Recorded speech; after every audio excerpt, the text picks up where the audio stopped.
Tight ends. Who are we starting? Don't worry about Cade Otton. He had a bad game last week. It happens to the best of us, okay? He's got the Panthers this week. They've allowed the third most points per game to tight ends over the last 4 weeks, and they allowed Noah Gray to score twice against him last week. So don't worry about Cade Otton. Keep him in your lineup.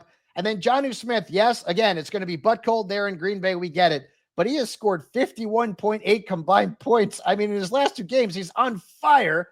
I'm going to continue to start him at what's a thin position.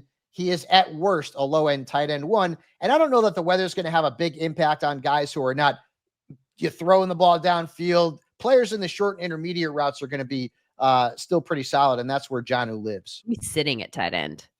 Oh, boy, Kyle's been the pits lately. His numbers have really tumbled. 2.1 or fewer points twice while averaging just 4.5 points over his last 3 games. That's terrible.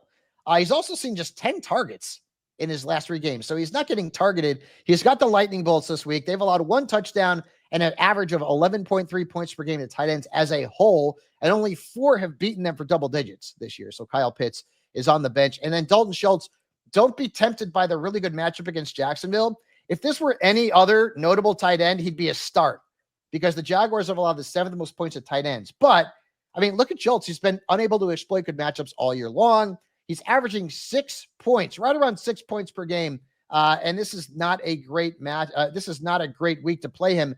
Even in week 4, when he played the Jaguars, 6.4 points. That's it. Keep him on your bench or on the waiver wire.